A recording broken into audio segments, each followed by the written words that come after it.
Welcome back to my channel. My name's Joelle and I resell on Poshmark, Mercari, and Instagram. And today I have a what sold video for you on Poshmark. January started off very slow for me. I think that post-holiday crowd was just really scarce, but the end of the month really ended up picking up for me. And this ended up being my best month as a part-time reseller. So I'm really excited to share with you all what all sold for me. And I hope that seeing these sales will help you all get a good idea about what types of brands to be on the lookout for and what types of categories might work well in your closet. I will say I got the OneShop subscription, so I'm going to talk about that a little bit later in the video, but right now we are going to get right to my sales. First up is nothing too impressive. This is kind of a pair of throwaway shoes. They are a pair of J-Slides platform sneakers. These came in one of my ThredUp boxes. I have made a huge profit on that box, and so right now if I have any pairs of shoes that aren't the most desirable, I'm just trying to get a sale and get them out of my closet for whatever profit I can get. So I sold these for a whopping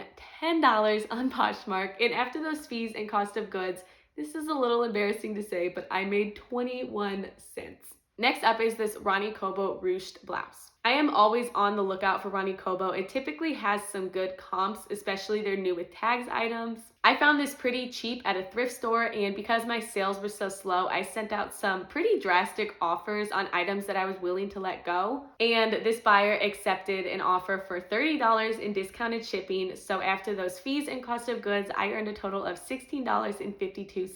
This next sale also came from those drastic offers that I sent. It is a pair of Dolce Vita booties. These came in, I believe, the same ThredUp shoebox as those J-Slides. So again, I was willing to let these go for a very low price. The comps on Dolce Vita are all over the place. It's not a super sought after brand because you can find them at stores like Marshall's or Ross. But after sending out a pretty good offer with discounted shipping, I sold these for $18 and I just ended up making $7.56. Those three sales came pretty early in the month of January, and honestly, after that, I had crickets in my closet for about a week. So I'm glad I sent those offers so I could get a little bit of traffic to my closet, and I am really glad that my sales picked up later in the month. But next up was a new to me brand that I sold. It was this Helen John swimsuit cover-up. Helen John is not a listed brand on Poshmark, but there are some items being sold, and it retails for a pretty high price. I had this listed for $75, I believe, and a buyer offered me $45 because my cost of goods were so low for this item and it wasn't a super popular brand on Poshmark. I accepted that offer without hesitation. So I earned $34.02 after the fees and cost of goods. My next sale was a men's category. I do not get a lot of men's sales, but I sold a pair of Cole Haan loafers. Cole Haan comps are all over the place, but these shoes were in excellent condition, so I went ahead and listed them for $100. And I had somebody like it, and they immediately sent a $50 offer. Now I know that some people would look at that as a lowball offer, and in some cases I would not accept that type of offer, but my sales were slow. I only paid $6 and they hadn't been listed for a very long time. So in that moment I knew that I would rather get a quick sale instead of waiting around for someone to pay a higher amount for it. I ended up making a profit of $34, and the sale also came on the same day as that Helen John swimsuit cover-up, within about an hour of each other. So I was very happy to make a quick profit on both of those items. This next sale was a pair of Sam Edelman slip-on sandals. These were another pair of shoes that I did not have listed for very long, and they were in like new condition. The buyer paid $40 for them, which I thought was a great price to sell these at, and after fees and cost of goods, I made $27.05. This next sale was a new with tags LuLaRoe blazer. This was my first time selling LuLaRoe. If you have kept up with some of my thrift hauls in the past, I've been picking it up a lot at one of my favorite thrift stores. I have seen a lot of mixed reviews, and I do understand because they can move really slow. But this blazer was listed for about a month, and it was listed for $50, and the buyer offered me $38. So I ended up profiting $29.42. This next sale was a full-priced one and a huge pick-me-up while those January sales were slow. I sold this Loungefly Disney Villains purse. So I had actually never heard of the Loungefly brand, but I learned that it is a great seller on Mercari. The purse had some wear to it, but based on comps, I ended up listing it for $85 on both platforms, and it got a ton of attention really quick on Poshmark and Mercari. Comps were great on this purse and this brand in general, so the most that I was gonna send for offers was 10% off on Mercari and Poshmark, and I was very pleased to see that a Poshmark buyer bought my purse full price for $85, and after fees and cost of goods, I earned $62 on this purse. So again, this is a huge Bolo brand, and these Loungefly purses and backpacks are hard to miss in thrift stores. So if you see one at a good enough price, do not hesitate to pick that up. This next sale came from one of my first ever sourcing trips, and so I was just this little baby reseller who knew nothing about brands. I saw this J. Crew new with tags tank top. The tags definitely attracted me to the item. I thought that I would make this awesome sale, but I ended up selling this velvet tank top for a whopping $12. So I ended up profiting $1.56. And just like those J-Slides platforms where I earned like 20 cents, I am just happy to see that out of my closet to make room for new inventory. Next up was a pair of black New York & Company jeans. Now, this is a brand and item that I would not normally source if I were out at the thrift store, but I got it in my ThredUp denim rescue box. These jeans had some distressing on it, and because it's not a super sought after brand on Poshmark, I listed them for $15, and I was willing to sell them for a very low price. And for this particular box, my cost of goods per item was $1.63, so I felt very comfortable making less of a profit on an item like this. So the buyer ended up offering me $9, and I earned a profit of $4.42.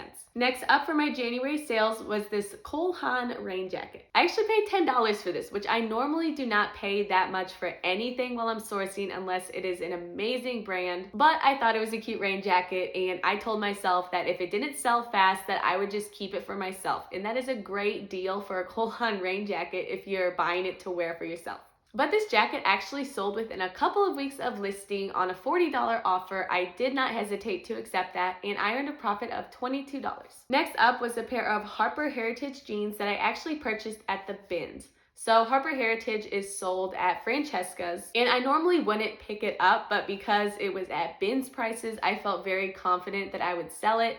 And if it wouldn't sell on Poshmark, I could take it to Plato's Closet during the summertime and they would definitely accept it. I had these listed for $30 and the buyer offered me $22, which I thought was very reasonable, and I ended up making a profit of $16. Next up was a pair of leopard print 7 for All Mankind skinny jeans. Now, this was another thrifting failure. I bought these for $5 at Goodwill back when I first started reselling, and I knew that 7 for All Mankind retailed for a lot, so I thought that that was just the best deal. With this brand, along with brands like Hudson or Page, you need to be very selective with what you pick up, and you definitely need to make sure that you are picking things up with a low cost of goods. There are some styles that will still sell for a lot, but overall, these brands just don't have a good resale value on Poshmark. I couldn't even tell you why, but for some reason, these items just sit. So whenever this liker offered me $22, I did not hesitate to accept that offer. I only profited $12.60, but to see this item out of my inventory was the best feeling. Next up was a pair of Tom's Stella wedges that I got in the ThredUp box. This sale showed me the power of relisting. I had these listed for a few months and they had gotten up to 10 likes, and I had been setting offers for as low as $25 with discounted shipping, and they were getting no bites. I finally relisted these, and the next day after relisting, they sold for $45 on a 10% off offer. So I earned a profit of $29.16. So this is your sign to relist those old items, because I promise you, sometimes all you need to make a sale is getting new eyes on your items. Next up was a new with tags Maggie London dress. Now, like a lot of my sales this month, this was another dress that had been sitting for so long. The original listing had gotten over 20 likes, and then I relisted it a couple months ago. It also had a lot of likes, and finally I sent off a very drastic offer. So the person who accepted paid $21 and I profited $10.30. Next up was another pair of shoes from a ThredUp box, and they were these Rampage wedges. Rampage is not a brand that I would go out and source for. It is not something that I would typically see worth listing, but these were in like new condition, so I went ahead and listed them on Poshmark a couple months ago for $20. I was expecting to sell these for around $10 to $15, but I actually ended up getting a full price sale for $20. So for those of you who don't know, if you order the shoe rescue box from ThredUp with 15 pairs of shoes, your cost of goods are $5.34 per shoe. So I ended up profiting $10.66 from these Rampage wedges. My next sale was this American Eagle pullover. I purchased this from a thrift store for half off. I believe it was $2.98. And if it wasn't going to sell on Poshmark, I felt confident bringing this to Plato's Closet and at least getting my money back for it. So it ended up being a good purchase for me. I sold this for more than I was expecting. I sent off a 10% offer for $24 and the buyer accepted it immediately. So I ended up profiting $14.72 from this item. This next sale was a Polo Ralph Lauren men's sweater. This is another brand I typically wouldn't pick up unless it was a pretty desirable piece or the cost of goods were very low. In this case, I bought this sweater from the bins, so I thought that it was a good pickup. And I actually had someone buy the sweater at my full asking price for $32, so I ended up profiting $22.50. So this ended up being a pretty good sale for me. Next up was a pair of Steve Madden rain boots. So I actually spent $0 on these because they were from my sister's closet and she gave me a few items to sell. I had these listed for $40 and they were in pretty decent condition, but because my cost of goods were $0, I was more willing to accept those lower offers rather than countering. So a liker ended up offering $25 for these. I accepted that and I ended up profiting $20 for these boots. Next up was one of my better sales of the month. It was a pair of a Goldie Wilder jeans. I got these in my ThredUp denim rescue box, which I received like 3 or 4 months ago. And for some reason, I lost these in my death pile. So it was a nice surprise for me to find them while I was kind of processing my inventory in my death pile. So I got these listed a couple weeks before they sold, and I actually received a comment from somebody on my listing, but the person asked if I could take a picture of the style tag. So I went towards the care tag. I thought that was the best place that I could find it. And I ended up seeing that it was the Wilder pair of jeans. And so if you have any A Goldie jeans at home that you can't seem to identify, I would recommend going to look at that style tag because that was something that I did not know what to do. And these jeans ended up selling a couple of days after I had edited that listing and added the style name to the title. So I sold these for $64 and I ended up profiting $48.07.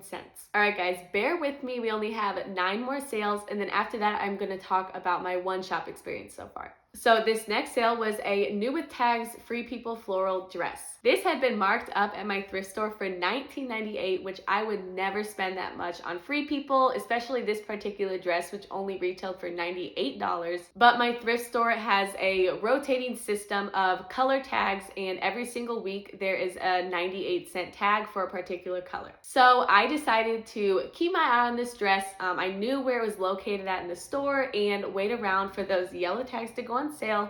Sure enough, the next week, the yellow tags were 98 cents. So I went straight to that rack Monday morning, right when they went on sale, and it was right there for 98 cents. It had been listed for about a week, and I had it listed for $50. Somebody offered $35, which I thought was very reasonable for this dress, and I ended up profiting $27.02. This next sale was a new with tags chaser collab with Anthropology tank top. This shirt retailed for $58 and I had it listed for $30. And this was one of those pieces that I had listed for only a few weeks. And so making a quick sale would be a huge success for me. Someone offered me $20 for this top, and because it had only been listed for a little while and I only paid 98 cents, I decided to accept this offer. And I ended up profiting $15.02. Next up was another great sale for me and something that I would recommend you all be on the lookout for. It was this Free People Movement Good Karma onesie. I actually saw this at one of my favorite discount stores. I don't go there to source, but I go there to to shop for myself. They have a lot of great brands and they have a boutique section with a lot of designer items. So they have the luxury items like Dior or Louis Vuitton, but they also have brands like Free People, Anthropologie, Athleta, and so many more. So their Free People items are typically priced around $30 to $50 when they're not having big sales, but for some reason they mispriced this item and they put it at $5.98. And on this particular day, they had 35% off all clothing, and so I just had to pick this up, especially because it was new with tags. This onesie retails for $88, and the reason why I tell you all to be on the lookout for this specific item is because comps were anywhere between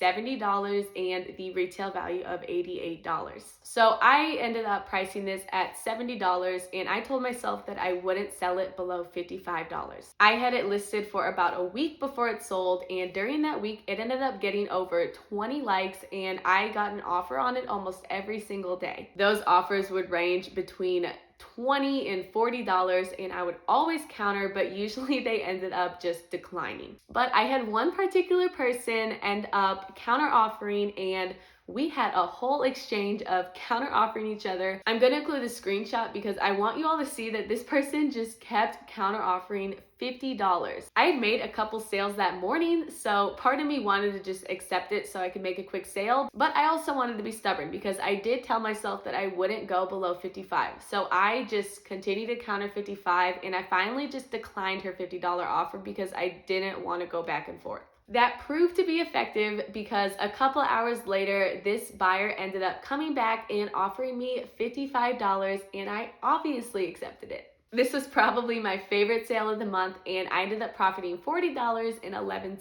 Next up was a pair of Tory Burch wedges. I actually found these at a garage sale for $3, and these sat for a couple of months, so I was at that point where I was sending out some pretty drastic offers to people.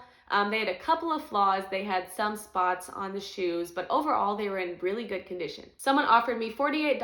I accepted it, and I ended up profiting $35.40 for these shoes. This next sale was a bundle of 2 items. It was a Vince Camuto tank top and a pair of Steve Madden shoes that I got in one of my ThredUp shoe rescue boxes. The buyer actually paid $50 for this bundle, which I was very happy about. That Vince Camuto tank top was another thrifting failure that had been sitting in my closet for months. Even after relisting this tank top, it got absolutely no likes, and this is something that I would never consider picking up again. So to sell that thrifting failure along with these Steve Madden shoes was a huge success for me, and I ended up profiting $30.67 on those 2 items. All right, we have 4 sales left, and this next one was a Juju faux fur jacket. This was another item that was priced at $19 at my thrift store, but it ended up going on sale for 98 cents. So I ended up picking that up with no hesitation. Now this sale happened on a day that I wasn't super active on the app because I was focusing on photographing for my Instagram page, and so it came from a OneShop offer. And like I said earlier, OneShop is the virtual assistant app that I use, and I'm gonna talk about it after I go over all of my sales. So this sold on a 10% offer for $31, and I profited $22.32. This next item sold within a couple of days of listing, and it was one of my best sales of the month. I sold this Burberry Brit men's button-down shirt. So Burberry Brit is a lower end line of Burberry, but this shirt was authentic. And honestly, I knew that taking measurements for this top was important, and so that is why I put it off. But lately I have been kind of forcing myself to take measurements, and I actually discovered that it's not too bad. It took maybe an extra 5 minutes to take these measurements, and it was completely worth it because I had this listed for $125. I sent off a 10% off offer, and the buyer accepted it immediately. So they paid $112 for this item, and I profited $85.10 because this was a shirt that my mom actually found on Black Friday. So it was half off of $6. So my cost of goods for this shirt was $3 total. Next up was my final thrifting failure of the month. I sold a pair of Paige skinny jeans. These were sitting for just as long as my 7 for All Mankind jeans. For all I know, I could have purchased them on the same thrifting trip, but somebody offered me $20. I was very excited to accept it and get these jeans out of my closet So after the fees and cost of goods, I earned $11. All right, we are on the final sale of the month of January. I sold these Nils sportswear ski pants. So Nils was a new to me brand, but it is actually a pretty high-end ski wear brand. They had a ton of likes on Poshmark and Mercari, and the comps were great for this brand, but I had no offers whatsoever during the entire time that they were listed. So I decided to relist these pants a couple of weeks ago for $100, and someone offered me $85, which I thought was very reasonable. I paid $4 for these, so after the Poshmark fees, I profited $64. So I definitely finished off January very strong with a lot of high-end sales. So I calculated all of my earnings before and after those fees and cost of goods, so you all can see what people paid on Poshmark and then what I actually profited. And I had a great profit overall, so I'm really excited to share this with you. So my Poshmark sales before those fees and cost of goods, so what the buyers actually paid, the total amount was $1,133. And my overall profit after those fees and cost of goods was $772.43. So as I said earlier, that was my biggest profit as a part-time reseller on Poshmark, and I am currently trying to adapt to a full-time reseller life. So as a part-time reseller, I am very happy with those numbers, and I also want to let you all know that I got my OneShop subscription. Now that we've gone over my sales, I want to talk to you all about OneShop. Obviously, I'm a small channel, so this is not sponsored, but I have great reviews about them so far. So you get a 1-week free trial, and after that is $45 a month, which seems like a lot to pay for a subscription, but I can tell you that it is completely worth it based off of these January sales. Pasha VA is another popular virtual assistant that people use, and I have heard awesome reviews about that. But what I like about OneShop that differentiates from Pasha VA is that it is sharing your items 24/7, even if you have your laptop closed. So I've been waking up in the morning with a ton of notifications, and in those notifications, I am getting likes, I'm getting offers from people, and I'm sometimes getting sales. Overall, it has saved me a ton of time, and it gives me more time to go out and source items along with listing items. So some great perks from OneShop are that they share your items, they will send offers to likers automatically if you choose to do so, they relist your items after 61 days, or you could customize to do a longer period of time, and they also cross-list your items to Mercari if you are on that app as well. So I recently paid for my first month, and I have no regrets whatsoever. All right, now that we have talked about my sales and my experience with OneShop, we are at the end of the video. This was definitely a longer video, so thank you so much for bearing with me and looking through all of these sales. I hope you all found some good brands and some good items that you can be on the lookout for. Don't forget to like and subscribe, and I will see you all for my next video.